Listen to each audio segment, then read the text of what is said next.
Welcome back. We're here on the 1125 YouTube channel, and this is our finance segment. Quick reminder, at 1125, we explore global and local issues using sharp, data-driven storytelling. We really try to decode things with context and real-world insights, helping you see that bigger picture. Today, we're taking a closer look at the Certified Management Accountant, or CMA. It's a certification that's, well, becoming really critical for finance and accounting pros who want to make a genuine strategic impact. You might remember we've looked at other certifications before, right?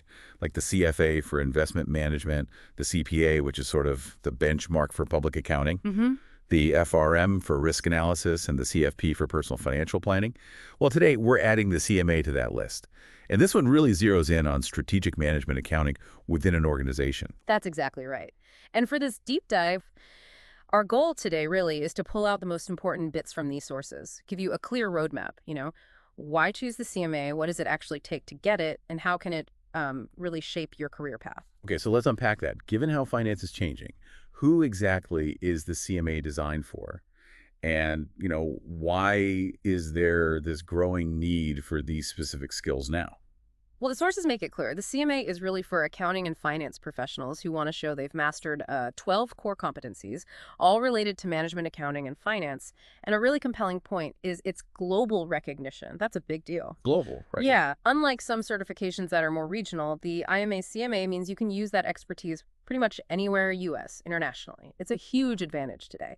It signals you're ready to move beyond just, compliance work. That distinction seems really important. So it's less about looking backward at historical data and more about gaining insight for the future. Precisely. It's about developing that strategic foresight. Okay. So what are the tangible benefits then? What makes someone say, yes, this is worth the effort? Our sources highlight 5 really strong reasons. First off, earning potential. It's pretty significant. Always a key factor. Right. According to the IMA, CMAs can earn up to 43% more than accountants who don't have the certification. 43%. Wow. Yeah. In the U.S., median base salaries are typically floating between, say, $115,000 and $130,000.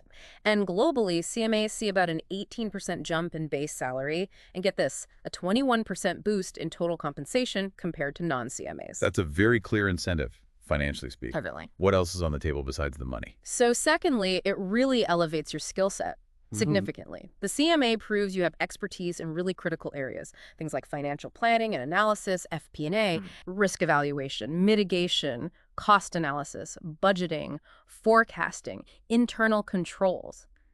Think of it this way. A CPA is often about verifying the past accurately, following the rules.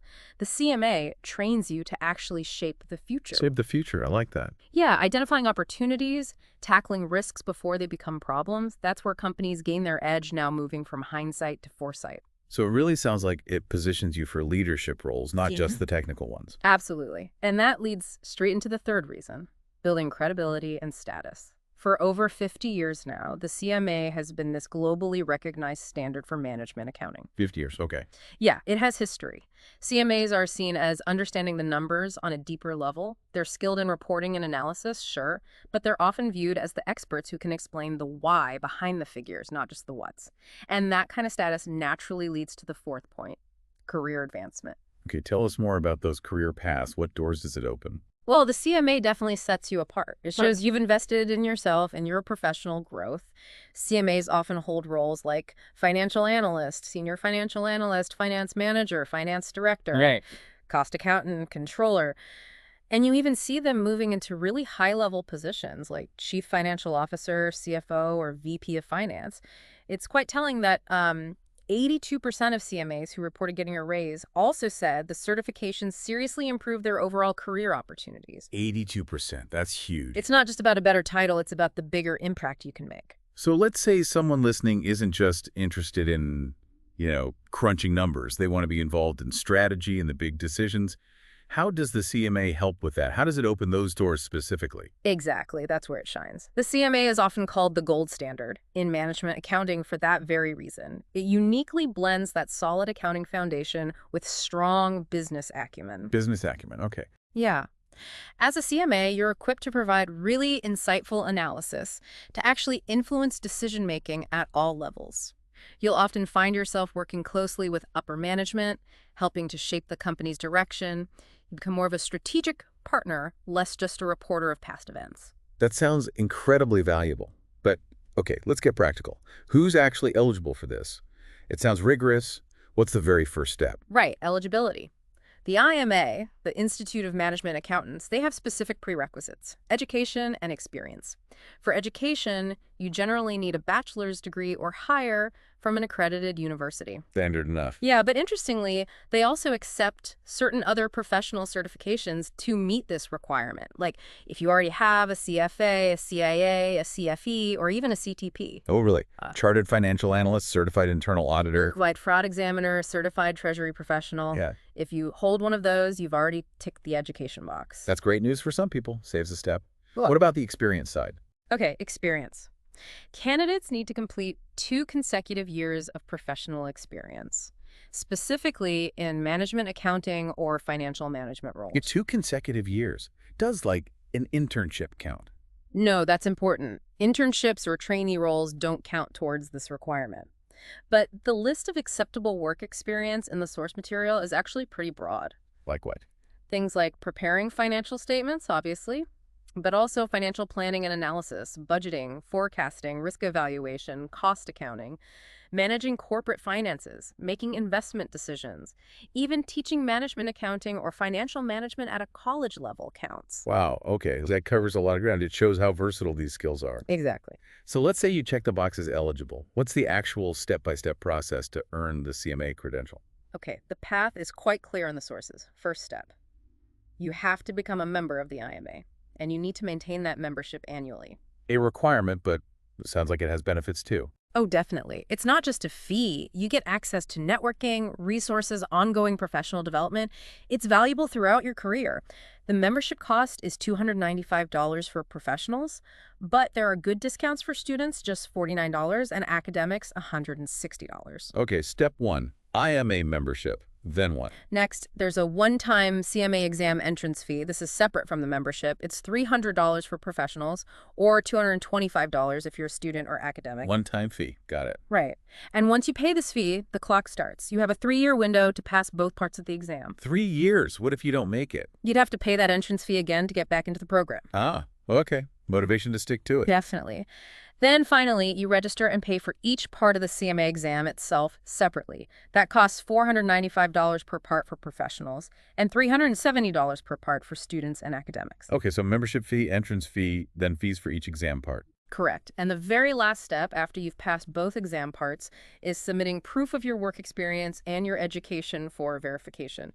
You have 7 years from passing the exam to get that done. 7 years for verification, 3 years to pass the exams once you pay the entrance fee. Yeah. Okay, that timeline makes sense. Now, the exam itself, often the biggest hurdle, right? Can you break down the structure? What are candidates facing? Certainly. The CMA exam is made up of 2 parts, Part 1 and Part 2. Each part is a 4-hour exam. 4 hours each. Okay. Yep, and within each 4-hour block, you'll have 100 multiple-choice questions, followed by 2 essay scenarios, each taking about 30 minutes. And it's really important to remember, you have to pass both parts separately. Passing one doesn't carry over indefinitely if you fail the other. Got it. 2 separate passes needed. What kind of topics are we talking about in each part? Sounds like a lot to cover in 4 hours. It is comprehensive, and it really reflects that strategic focus we talked about. Part 1 is called Financial Planning, Performance, and Analytics. So that covers things like external financial reporting decisions, planning, budgeting, forecasting, performance management, cost management, internal controls, and really importantly, technology and analytics. Technology and analytics. That's key today. Absolutely. It's not just about spreadsheets anymore. It's about using data tools, predictive modeling, making financial plans dynamic. That's a huge skill. Then Part 2 is strategic financial management. This one focuses on financial statement analysis, corporate finance, business decision analysis, enterprise risk management, capital investment decisions, and professional ethics. Ethics too. Good. Okay, so 2 distinct but related parts. When can you actually take these exams? Is it available year-round? No, not year-round. There are specific testing windows, only 3 each year. Okay, what are they? January 1st through February 28th, then May 1st through June 30th, and finally September 1st through October 31st. Jan, Feb, May, June, Septoct. Got it. And yeah, a practical tip. Appointments at the testing centers can fill up fast during these windows. So register early to get the date and location you want. Good advice. Okay, this definitely sounds challenging. The content, the structure, the timing. What are the pass rates typically like? And how much study time should someone realistically budget? Yeah, it's designed to be difficult. It's a serious certification. The pass rate averages around 50% for both parts. 50%. So a coin flip, basically. Needs serious prep. Exactly. It demands dedicated effort. The IMA itself recommends budgeting around 170 hours of study for Part 1 and about 130 hours for Part 2. Wow, that's 300 hours total, roughly? Around that, yeah, of course it varies per person, but most candidates manage to earn the certification within about 12 to 18 months. 12 to 18 months, okay. Though, with a really focused, dedicated study plan, getting it done within a year is definitely possible. Right. It depends on the individual's pace and background, I suppose. Precisely. And one area people sometimes underestimate is preparing for the essay questions. They require a different kind of thinking. Let's talk about the exam sections. The multiple choice questions make up a big chunk. Any strategies for tackling those effectively? Yeah, absolutely. For the MCQs, rule number 1, read the question stem very carefully. Pay special attention to negative words like except or not. They're usually bolded for a reason. Oh, the classic trick question. Exactly. A good technique is to treat each answer choice almost like a true-false statement relative to the question, and be really cautious with calculation questions. The wrong answers, the distractors, are often the result of common calculation errors. They design them that way. Sneaky. It is. But maybe the most important tip? Never leave a question blank. There's no penalty for guessing. No penalty. Okay, always guess then. Always. Try to eliminate one or two obviously wrong answers first, improve your odds, then make your best educated guess. Makes sense. What about the essay part? You said that's where you show deeper understanding. How should candidates approach those? Yes, the essays are really crucial for demonstrating analytical skills. They're not graded by a machine. Real subject matter experts review them, and they award partial credit. This is key. Partial credit. Okay. Which means showing your work is vital. Even if your final number is wrong, if you wrote down the correct formula, showed logical steps, explained your reasoning, you can still get points. We'll write everything down. Your thought process. Exactly. Even if you're struggling with the calculation, outline the approach. And your communication matters too. Using clear, standard English, organizing your thoughts logically that all impacts your score is your chance to explain the why. Right. Makes sense. Now, 4 hours is a long time, but it can fly by in an exam. Time management must be critical. Any specific strategies from the sources? Yeah, time management is huge. A common recommendation is to budget about 1.5 minutes per multiple choice question. A minute and a half per MCQ. Okay. And here's a nice feature. Anytime you save on the MCQ section actually carries over to the essay section. Oh, that's great. Incentive to be efficient on the MCQs. Big incentive. For the essays, you generally get 30 minutes per scenario, regardless of how many specific questions are within that scenario. The main thing is to practice this timing during your studying. Get used to the pace. And use all your allotted time in the actual exam. Don't finish early and leave. Review your answers if you have time left. Good point. Never leave time on the clock. What about the actual exam day? Logistics, things to remember. Stressful enough without forgetting something basic. Definitely plan ahead. First, arrive at the Prometric Testing Center. That's the company that administers the exam for IMA about 30 to 60 minutes early. Gives you time to check in, relax a bit. Prometric Center. Got it. What do you need to bring? Valid identification is crucial, and it must exactly match the name on your exam authorization letter. No nicknames, no photocopies. Has to be the real matching ID. Exact match. Important detail. What about calculators? Yeah, specific calculators are allowed. Basic 6-function ones are okay. The Texas Instruments BA2 Plus is very popular, and several HP models, like the HP 12C. So check the approved list and use the one you practiced with. Absolutely. Use the calculator you know well, and maybe put in fresh batteries beforehand, just in case. Good tip. No study materials allowed in the room, obviously.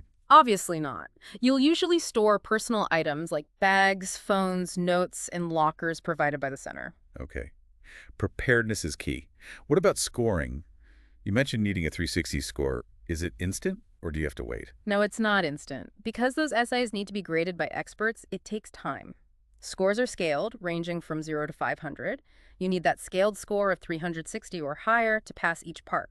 Scaled score. Okay. How long is the wait? You can generally expect your official results via email, and they'll post to your IMA online profile about 6 weeks after the end of the month in which you took the exam. 6 weeks after the end of the month. Okay. Patience required. Yes.